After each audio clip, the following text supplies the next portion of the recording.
Who wants to grow your business in 2022? And more importantly, who's committed to growing your business in 2022? Hey, I'm Trey Dobie with Dobie Real Estate, and we literally just did this exercise about an hour and a half ago with our team. And the first question I asked were the questions that I just opened up with. Who wants to grow your business in 2022? I asked everybody to raise your hand. Of course, it's easy to raise your hand and say, hey, I want to grow my business in 2022, but are you truly committed to it? Let me give you an example. At the beginning of the year, I said, for the month of January, I'm gonna do clean eating and I'm gonna work out 31 out of 31 days. Well, I actually enjoy working out. Obviously, it has great health benefits. It has great mental benefits. It makes me feel good. So I enjoy working out. So here I am on January the 24th, and 24 out of 24 days this month I've worked out. Now, let's talk about the eating side of things. I love sweets. I love food. How have I done in that department? I haven't done great in the food department. I haven't completed what I said I was going to because I wasn't truly committed to it. I knew in the back of my mind that I wasn't going to do it. I really like food, and I just did not have a commitment to it. So the question is, are you committed to growing your business in 2022? If so, I told everybody, take a minute, passed out a piece of paper. I said, if you're truly committed and not just saying that you want to grow your business in 2022, write down, I am committed to growing my business in 2022. So if you want to follow along, grab a piece of paper, write that out. If you're committed to growing your business in 2022, write it out right now. After this, we talked about the market. How's the market in your opinion? Of course, this is going to vary from everybody's eyes unless you're looking at data. If you're just basing this off your feel of how many homes have you shown, how many contracts have you gotten under contract, this is a gut feeling for people. So we asked, well, how is the market? A couple people mentioned tight inventory. A couple people said, hey, I think inventory is much better than we were last year. So that was their perception of it. I then asked, hey, we're almost 1 month into the year as far as closings, pendings for the year. How are you feeling? How do you feel with your month of January? Do you look back? Are you happy about it? Do you have room for improvement? Well, out of 7 agents that are in production on our team, 5 of them are beyond their goals. So 5 of them are obviously feeling really, really good. They're feeling great. They've had a great January. I said, how do you feel about February? Have you burned through your entire pipeline? Did you have a great January, but now February is going to be slow because you don't have a pipeline? Or do you have a great pipeline and you had a great January? I said, let's talk about the market. So I have some market numbers behind me that I'm going to go over with you. I went over this with our team. So this right here, homes for sale. This is the number of homes that were for sale in the 8 counties that our team covers, which is most of our MLS. It doesn't include 2 northern counties. But this is the number of homes that were for sale at the end of each year. So this was the number of homes that was for sale on December the 31st, 2021. There was 421 homes. At the end of 2020, there were 571. At the end of 2019, there was 1,054. At the end of 2019, 1,238, and at the end of 2018, there was 1,205 homes for sale. So you can see the disturbing trend, fewer homes on the market. We look at essentially the same thing, the month supply of inventory, and you can see that in 2018 we had 4.6 months, 3.8, 1.5, 1.7, 1.1. So we're trending down on inventory. Now, the numbers I didn't include up here is we took a look at the number of homes that were listed for sale in the first 24 days of January this year compared to the previous. And a few years ago, it was like 360 homes were listed in the first 24 days of January. This year, that number's right around 240 homes. Last year, we were at 280. So basically, the trend of homes being listed for sale in January of this year followed this trend. So we have a listing problem. We don't have enough inventory. So that's why we were looking at hardcore data of like, hey, where are we truly at in the market? Because somebody on our team said they felt like the inventory situation was better. That was just their perception and the feeling. The data shows that we're not. We are in a tight market for inventory. Inventory is a major problem. And if you want to grow your business in 2022, we're going to have to solve this inventory problem to be able to do it. So if you're committed to growth in 2022, what are some things that you're doing right now that you didn't do in 2021?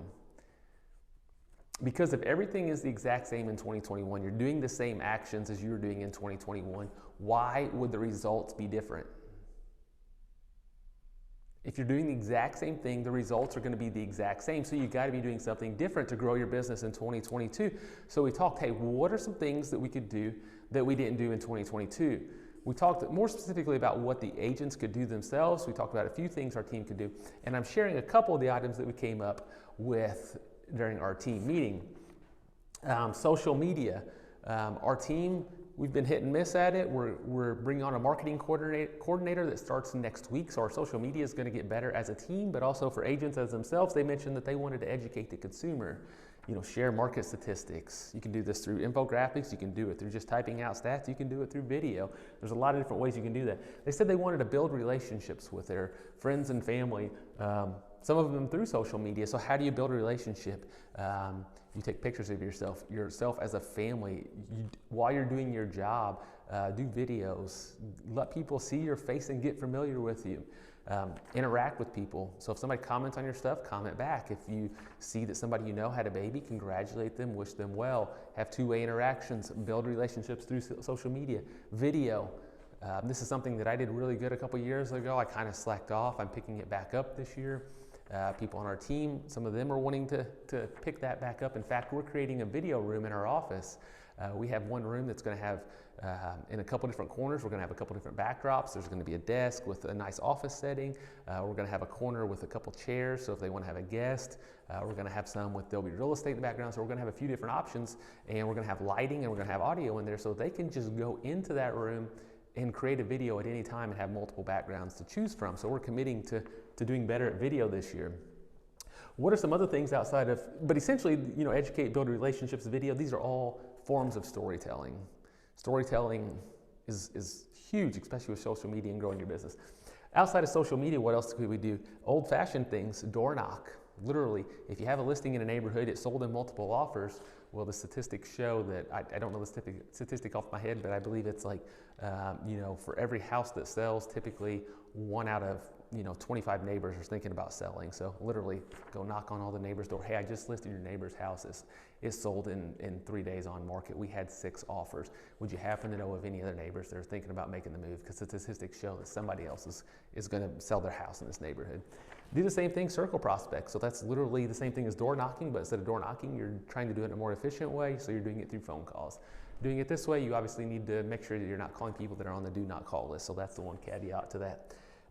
If you haven't called for sell by owners before, we have an inventory problem. Some for sale by owners aren't able to sell on their own. Maybe you can get them more money. So practice your scripts, call for sale by owners. PCSOI, this is a focus point for our team. PCSOI, that's past clients in your sphere of influence, anybody you may know. So we're really working on growing that with our team this year. You can do that with personal touches, quite frankly. Surprise them with a gift, surprise them with a drop-by visit, ask them out to lunch, give them a phone call, give them a text, do one-on-one approaches.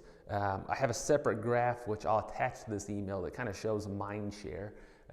Ultimately, to get more business, you need to grow in people's mind. You need a bigger mind share. Things that such as social media, just vast, like just post it out and let it go and not interact, as well as radio, billboards, like all your mass communication, you have smaller mind share, so you have to see a lot more eyes, and you have to be repetitive to do that mind share. Things such as calling people, meeting up, one-on-one, that's how you have huge pieces of mind share. But I'll share that in the attachments of this video if you're getting this through email. If you're just watching this on YouTube or somewhere else, shoot me an email, trey@adoberealestate.com. I'll share that graphic with you. Other things you can do, gifts and prizes. That's part of the personal touches of your PCSOI. Just a random gift for somebody, or maybe you have some type of contest with your past clients and give out a prize of some sort. First-time home buyers and seller classes. You're educating, you're meeting people face-to-face. These are all great ways. So these are some ideas that you can take action on to commit to growth in 2022. So as I wrap up this video, I challenge you, as soon as this video is over, I want you to spend at least 5 minutes thinking about what can you do differently in 2022 compared to what you did in 2021 that's going to lead to the growth that you are committed to doing in 2022. Not just hoping for or saying you're going to do, but actually true out commitment. And you have somebody to hold you accountable to this commitment. Again, I'm Trey with Dobie Real Estate. If you have any questions about any of this content, if you're looking for ways to grow your business, or if I can be a resource for you anyway, don't hesitate to reach out to me. You can shoot me an email, trey@dobierealestate.com, or my cell number is 812-499-1067. Again, I'm Trey, and I hope you have a great day.